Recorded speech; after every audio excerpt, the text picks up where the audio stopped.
Okay, it is 8:30 and welcome to week 10 of Introduction to Corrections. Boy, this quarter has gone pretty fast. I hope that you recognize the fact that quarter ends a week from Friday and that all assignments have to be in by then. No assignments will be accepted after that unless arrangements have been made with me, and um, we've talked about it, but it's going to be something that's really important for you to understand. And your final grades are going to be submitted that following Monday after that for the course. So I will be submitting final grades for all of my students by midnight of that day. So right now, I'm going to go ahead and get started with the final lecture.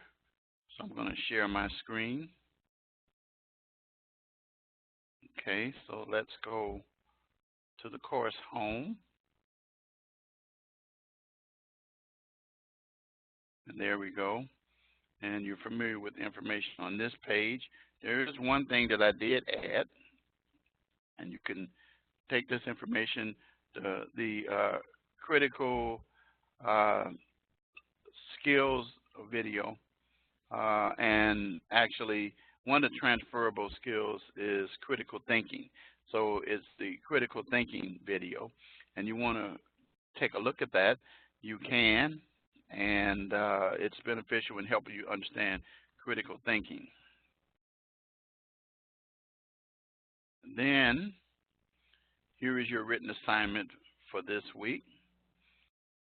Your state's waiver process. So you're going to submit that with APA. One of the biggest areas that people have been making mistakes in is not providing the correct number of pages and your APA. APA needs to be citations in the body and references. I've said this so many times this quarter, starting even from day one, but many of you will just submit citations or either references. The common area is to leave out citations. Citations are very, very, very important.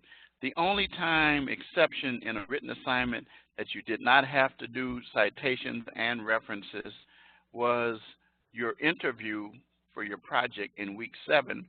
That you just did your citations. But generally, all of your assignments are citations in the body and references in the end. I provided that information at the very top here. You can see it right up under my picture. All written assignments should be in APA format. That means citations in the body of the paper and references at the end. This is also in your syllabus as well.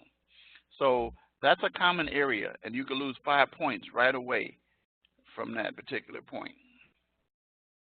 Okay, and then there'll be no lecture next week, and then you'll have a written assignment next week. All right, so now your course projects should be in by now because they were due in week 9. This is the last lecture.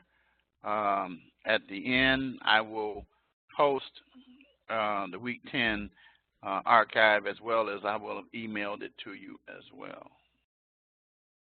All right. This is my announcement for the week 10, dealing with juvenile offenders. Read section 13 of the text. Then check out the juvenile justice system, historical perspective cases, and juvenile corrections vocabulary. We'll be going over that in just a few. And then your discussion post, the role of juvenile probation officers. Your initial post was due Tuesday night, last night by 11:59 p.m. Central Standard, and your reply post is due by Saturday, 11:59 Central Standard. Finally, be sure to complete the written assignment, your state's waiver process, that's what I just went over, and the quiz. I do recommend doing the quiz at the end of the week, but some of you have decided to go on and do it before that. It is better to go through all the materials and then take the quiz rather than to try to do it earlier. Take a quick look at the course calendar.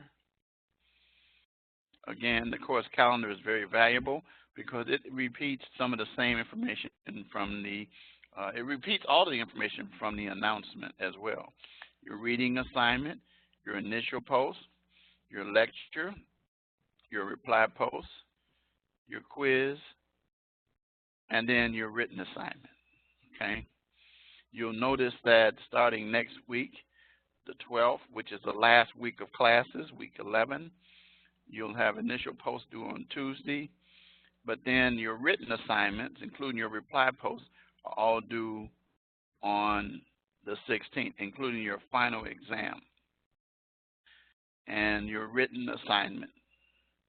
And then the quarter will end at 11:59 p.m. If you take these assignments and complete them on the 17th, you won't get credit for it. So you want to make sure you get them done on the 16th. Very important. Okay. So now let's take a look. Let's close this out.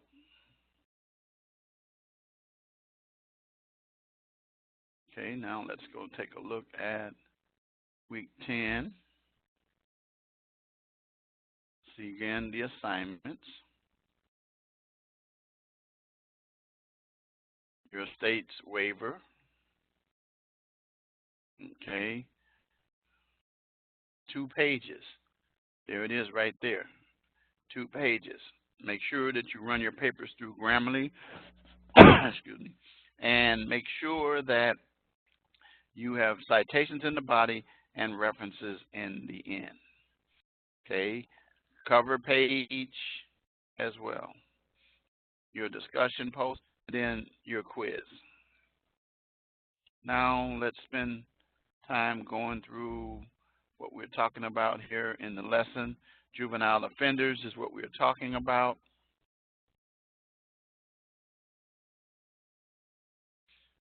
So we're going to talk about how juvenile offenders are treated. Again, these are your assignments down here. And then we're going to go over the juvenile justice system and a historical perspective of major cases that have affected the juvenile justice system. Okay. Well, first of all, you should be aware that the juvenile system is different from the regular criminal court system. It talks about the parents' patriae. What it means is that the court sits in judgment not to whether you're innocent or guilty, but whether you committed the offense and to adjudicate or attempt to make adjustments in your life. And so the court steps in as parents to protect the children. And so they're being out not punishment, but corrective activities to help to put you in a new direction. And it's based on the best interest of the child. Best interest of the child. That's the key thing, to look at what's best for the child, to try to get that child corrected for errors or mistakes. And you'll notice it says that it begins with a petition, not an indictment, not a summons. And notice the terms that are used. Juveniles are taken into custody. That means that they are taken and held, but they're not arrested. So you're not under arrest when you're a juvenile. So technically, it applies when in terms of Miranda rights, the same rights would apply. But when you're in custody, that means you can't go. So, and that's what happens there. And you're detained, not jailed. And though you may be in a facility like that, the most important thing they try to use detention centers, juvenile detention centers, which are not quite the same as jails. You're adjudicated, not found guilty, and then you're given a disposition, not a sentence. And the reason why it's a disposition, for one reason, is because you should be aware that at the age of majority, when you become an adult, those records are sealed, and your criminal record is not to be used in many instances as an adult. Now, probation is often ordered, as it says, for an indefinite period, and the probation officers serve the role of stepping in and conducting an investigation, make reports to determine what kind of disposition for the juvenile. They look at the history of the juvenile as to whether or not they've been in trouble or not, and juvenile offenders are also classified by risk and needs. The plans that are set up determine which programs and services are provided for the juveniles.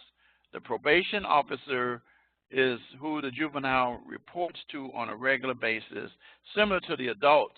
However, the juvenile probation officer works very closely with the juvenile's family. Oh, sorry about that. Something's gotten in my eye. And so the key thing is to bring in the probation department as an extension of the family, different from the probation officer dealing with the individual who is an adult. The individual who's an adult pretty much deals with that individual and tries to correct that individual. But there's more interaction in juvenile probation than there is in adult probation with the families themselves. And then there are a number of resources that are available, such as group homes, wilderness programs, boot camps, and even secure detention. And those first three groups, group homes, wilderness groups, and boot camps, are all designed to take that juvenile into a situation where they will live probably in without some of the conveniences that they had before, teach them survival techniques, teach them the ability to be able to make sure that they learn how to obey and respect. Oh, excuse me again. Boy, this. So anyway, there is an investigation that takes place as well. So with those kids, they are given opportunity to receive education, treatment for various things and that are affecting their survival and living. Other services are related to doing things in the community, such as community service or something along those lines. Now, when a juvenile commits a crime that is more severe, that then there can be waivers involved, and the individual can be waived to adult court. And the waiver process varies, but the result takes place in only serious cases. In that case, there are adult sanctions that can take place, including prison. However, though, generally they try to segregate the juveniles from the adults. And so the result is that you find yourself in a situation where that individual is going to receive some intense treatment, but in the situation that they're in, they will not be placed the same way as if they were in a juvenile facility. So, and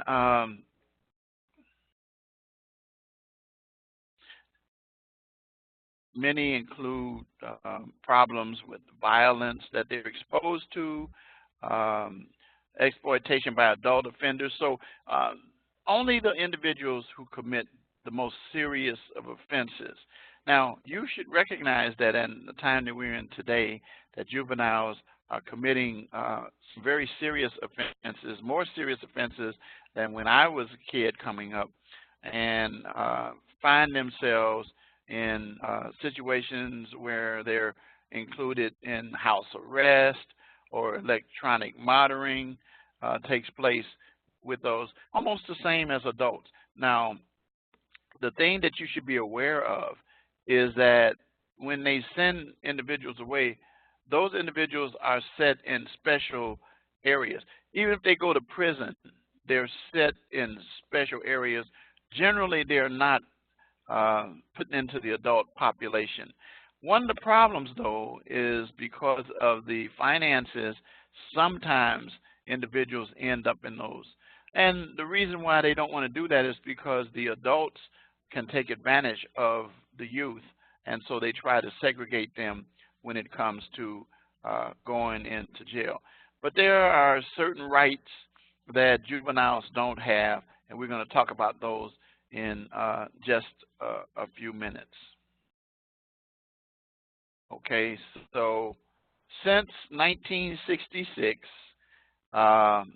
in Kent versus United States, the court held that juveniles are entitled to due process in being transferred to adult systems. In other words, they need to have a hearing before they're transferred. They're not just automatically transferred. Prior to that, they could be based upon certain circumstances. But Kent, these are landmark cases that say that due process is required before they can be transferred. So before the waiver takes place, you will discover in your jurisdictions that there is due process, an opportunity to receive a copy of why they should be sent to adult court, and give them an opportunity to respond, to defend against that. Not that they would get out, but that they would not be sent to adult court. So a year later, in Galt, hearings that could result in commitment to an institution, juveniles have 4 constitutional rights. The right to be timely notified of the charges and to confront witnesses. Those are the due process rights. And then the right against self-incrimination. In other words, the Miranda warnings, and that they cannot be forced to take the stand to testify. And then, of course, the right to counsel as well. The same Sixth Amendment rights that are in adult court. So they have all of these rights in the juvenile court as well. So then another landmark decision happened in 1970 in Winship. And you'll notice that these titles are not people versus. It's in re because of the adjudication process. In delinquency matters, the state has to prove beyond a reasonable doubt that, so the standard that's applied in criminal courts is also applied in juvenile courts. Moving up to 71 in McKeever versus Pennsylvania, the decision is that juries are not constitutionally required in juvenile court hearings. And the reasoning in that case goes back to the fact that the judge sets in as parent and to step in. They do not, and remember, you're not dealing with finding a person guilty, but you're adjudicating them. And so if you get to the point jurors don't have the ability to adjudicate, they can only determine whether or not you're guilty or innocent of an offense. So in 1971, when you're in juvenile court, then there's no jury trials. Of course, though, if you're waived to adults, then that's a whole different process, okay? Moving along, and you'll notice that what has happened is that these cases begin to speak in terms of providing protection for the juvenile that are available in the adult court, but at the same time not losing the perspective of the purpose of juvenile court. In Breed versus Jones, waiver of a juvenile to criminal court following the adjudication in juvenile court constitutes double jeopardy. In other words, you can't be tried as a juvenile and then also be tried as an adult. That's the same process that basically happens in the criminal courts. If you're tried, you cannot be tried in the state courts again for the same offense. That's the violation of the constitutional double jeopardy. Then in 79, in Daly versus in Smith versus Daily Mail Publishing Company, it says the press may report juvenile court proceedings in certain instances. However, be aware that when the press reports it, they protect they usually use John Doe. They won't use the name of the person because of the fact that, once again, the privacy of the juvenile is to be protected. So if they're going to report juvenile proceedings in those situations.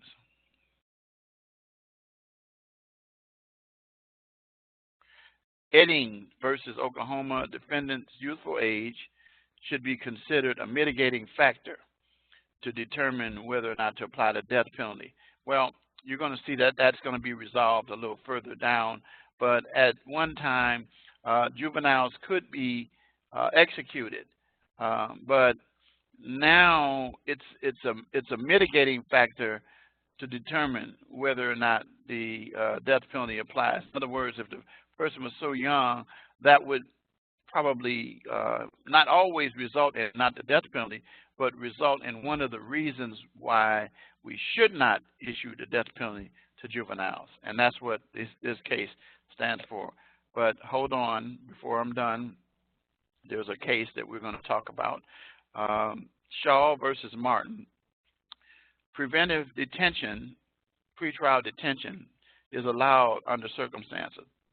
In other words, you can be kept if you're a flight risk or if you're a danger to the community. If you've had extensive record, then you might be detained and held just as if a person who's not able to have bail set for them. So in '84, that proposition came. Again, a right that was afforded in criminal courts to juveniles now. Thompson versus Oklahoma.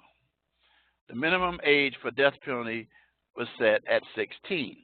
In other words, if the juvenile was 15 at the time of the offense, they could not receive the death penalty. But 16 was in '88. However, in 2005, it was moved up to 18. So as of now, the law based on Roper versus Simmons, a 2005 case and still good law now, in states that have the death penalty, you cannot issue the death penalty to a minor, one who is 17 and under. But if they're 18 at the time of the offense, then in that instance, then they could be considered for the death penalty. This is in jurisdictions where the death penalty applies. And so those are just some of the cases and things. Now, here is some terminology that you always are going to run across in dealing with juvenile. I already mentioned parens patriae, and here's what it is. A Latin term where English kings established the right to intervene in the lives of children and their monarch. That's what judges do, step in parens patriae in the system that we have now. Juvenile delinquent. Remember I told you, minors who violate criminal law or incorrigible, truant, or run away. Those are juveniles. Minors who violate criminal law, who are incorrigible, truant, or run away, they're juvenile delinquents. That's what we call juvenile delinquents.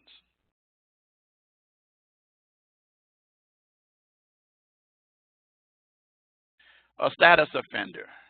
A status offender is a juvenile who is involved with illegal activity only because of their age. And it's based on the status that they are, the level in life that they are. For example, there are certain behaviors that you can't be held criminally liable based on your age. However, though, if that is illegal um, in other instances, it can't be held against you because of your not clearly understanding. Yes, you understand right from wrong, but the law protects you until you reach an age where they feel like you're mature enough or old enough to be able to accept the consequences for the acts that you commit. Community treatment speaks for itself to provide protective services such as probation, counseling, and restitution to individuals. That is where they end up being required to serve in the community, maybe receive some counseling, drug treatment, required to pay back for damages that they caused based on their criminal acts. Institutional treatment involves facilities operated by the state or county to restrict movement of residents through staff monitoring, locked exits, and interior fence controls. That's what you'll find certain facilities that have walls and those big wire mesh fences, and they have guard towers that can watch over the juveniles. Those are what we call institutional treatment facilities. Non-residential program means that the offender is not kept there overnight. That's all it means. Aftercare. The equivalency of parole. So it's the same as parole. So that means after you're released, if you still have more time, you're under, we don't use the term parole, but the juvenile system keeps you under, so that if you violate the law, you can be brought back and put back in the facility that you were in before that. That's aftercare. Judicial waiver. Intake personnel, prosecutors, or judges who make decisions to try a juvenile in adult court. So that's when you get into the point that the offense and you get your due process hearings. This is the individual who will hear to make a determination whether or not you are waived out of juvenile court and submitted or subjected to adult court. Social investigation report is the same as a pre-sentence investigation, where your background, your history, all about you. This is used generally in terms of determining how to sentence an individual. Statutory exclusion. Laws in some states that automatically transfer juveniles for certain offenses. So there are some offenses in some jurisdictions where you automatically get transferred. Even in those jurisdictions, the lawyers generally object, saying that your due process rights are denied. You should have an opportunity to a hearing before that. It's almost like the grand jury type thing. So that's what we call statutory exclusion. And believe me, these are some very serious offenses. And that's the end of the exercise. So for purposes of dealing with juveniles, you should be aware that the key thing that to remember in all times is that we're trying to adjust the juvenile, not to give them a criminal record. We're trying to help the juvenile to go in a new direction so that they don't become adult criminals. And we try to do everything we possibly can to help. And that's pretty much it for juveniles. Now, I will say this, that the quarter has moved very fast. We're coming to an end.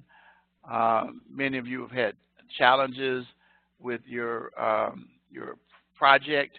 Probably the biggest challenge that some of you have had is that you weren't able to get timely submissions of your interview, and you should have been able to start working on that right away. If you notice if you go back to week 1, you will hear that I encourage you to start right away to get these things done. And then it is very important for you to realize that the area that you're going to do it is not just an assignment, should be an area that you hope to work in when you leave school. And hopefully you've been able to learn some things and possibly make connections and contacts for future possible employment opportunities in the area that you decide to work in corrections. So again, if you have any issues or concerns, reach out to me. I am available after the course is over to help students. I usually guide and direct them. I mentored a few, and matter of fact, I'm mentoring some right now. And I actually want you to know that if you need as a reference, or either you need a letter of recommendation, I will go back and I'll look and see how you performed in the class, even if you had adversity. And I know you had some adversity that created problems, how you responded to that adversity. I will consider that in terms of helping you. So I wish each of you the best, and I will be teaching this course again next quarter. I do hope that those of you who are in this class now won't be in those classes, because the only reason that you'd be in there is because you didn't finish, and so, or you didn't finish well enough. But the key thing that I always say to students is, if you don't succeed the first time, just do what you got to do. Just remember, your goal is to become whatever it is you want to do. If corrections is your area, then you want to make sure that you get all of the things you possibly can to help you to move forward in that direction. If not, then you should use it also to help you have a well-rounded understanding of the criminal justice system from the corrections aspects, dealing with the probation, parole, jails, and prisons, and learning how they all work together in the corrective aspects of it as well. And so with that, I'm going to say good night to you, and have a good evening. Remember what I told you about getting your assignments in. Make sure that your assignments are in on time. The last thing I do want to do before I go is I'm going to go back to the class for just a minute. And I want to go to week 11 and remind you about not the written assignment, but the final exam. 40 multiple choice true-false questions. Takes 40 minutes, so basically it's a minute a question, and you'll be alerted as to when you've used half of your time, and again in 5 minutes and 1 minute and 30 seconds. Once the time expires, it would automatically submit the grade. You shouldn't have your books or material there. You should have studied. It's really a closed book exam. That's why some people don't finish it, because they don't have an open book, they don't have a closed book, and they're trying to find answers. Can't do that. Can't do that. You could be expelled from the course if it's determined that that's what you're really doing. So what information should you know? The information from the second half. Remember, you took an exam. I think you took an exam earlier. I think I'm right. I'm trying to remember. I think there was a midterm. Let me look at the syllabus again.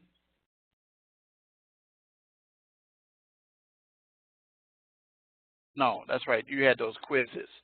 So your final exam is going to go over the materials that you have studied and prepared for. And this is pretty straightforward in this class, and a lot of terminology things. So that's about it. Remember, next Friday, that not this Friday coming up, for the week from Friday that the quarter ends. So I'm going to say good night to you.